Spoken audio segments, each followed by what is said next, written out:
বাটপার জাতি তৈরি হচ্ছে গতকাল ফিল্ডের কাজে বাইরে থাকাকালীন একটা বাজারের দোকানে ঢুকি সিঙ্গারা পুরি খাবার জন্য।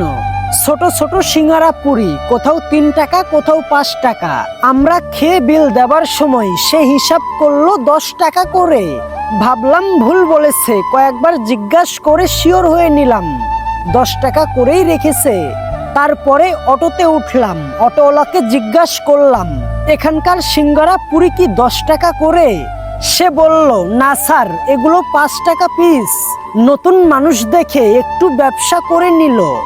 অটোওয়ালা বলল যেখানে যাবেন সেখানকার ভাড়া 15 টাকা করে, 2 জন 30 টাকা, আপনারা 40 টাকা দিয়েন।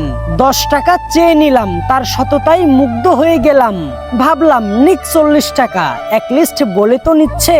পরে নামার পরে বুঝলাম এই জায়গার ভাড়া কোনোভাবেই 10 টাকার বেশি হবে না। এর আগে কিশোরগঞ্জ নতুন নতুন আসার পরে বহু রিক্সাওয়ালা 10 টাকা 20 টাকা করে ভাড়া বেশি নিয়েছে। আর ভাঙতি নাই বলে তো 15 টাকার জায়গায় 10 টাকা কদিন পর পরেই নিছে। এক দোকানে একবার 2 জন মিলে 70 টাকা খেয়ে 500 টাকার নোট দিয়ে তাড়াহুড়া করে বেরিয়ে যাই। 10 মিনিট পরে এসে বলি যে বাকি টাকাটা নেওয়া হয়নি। সে ডিরেক্ট অস্বীকার করে। এমনকি 3 থেকে 4 দিন আগে ভিখারিকে 5 টাকা দিব বলে দোকানে 10 টাকার নোট দিয়ে বললাম 5 টাকার 2টা কয়েন দেন। মহিলা বলল আমার কাছে আছে, আমি দিচ্ছি। দিলাম। সে টাকা হাতে নিয়ে বলল গরিব মানুষ, 5 টাকা বেশি নিলাম। বুঝলাম কথা বলে মান সম্মান নষ্ট করা যাবে না। 5 টাকাই তো। এক ক্লিনিকের মালিক আছে পরিচিত, সে করোনায় প্রায় মারাই যাচ্ছিল, কোনো মতে বেঁচে ফিরেছে। এসে সে ভালো হয়ে গেছে।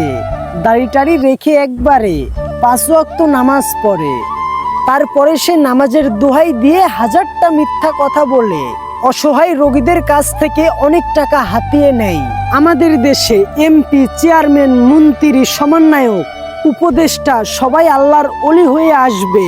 10 টাকা কেজি চাল খাওয়াবে, দেশের উন্নতি করবে, বাড়ি বাড়ি টাকা দিয়ে আসবে। আপনি কি ভাবছেন এরা বাটপারি করবে না? যখন এই দেশের ভিখারি বাটপারি করে তখন ওরা তো রাঘব বোয়াল।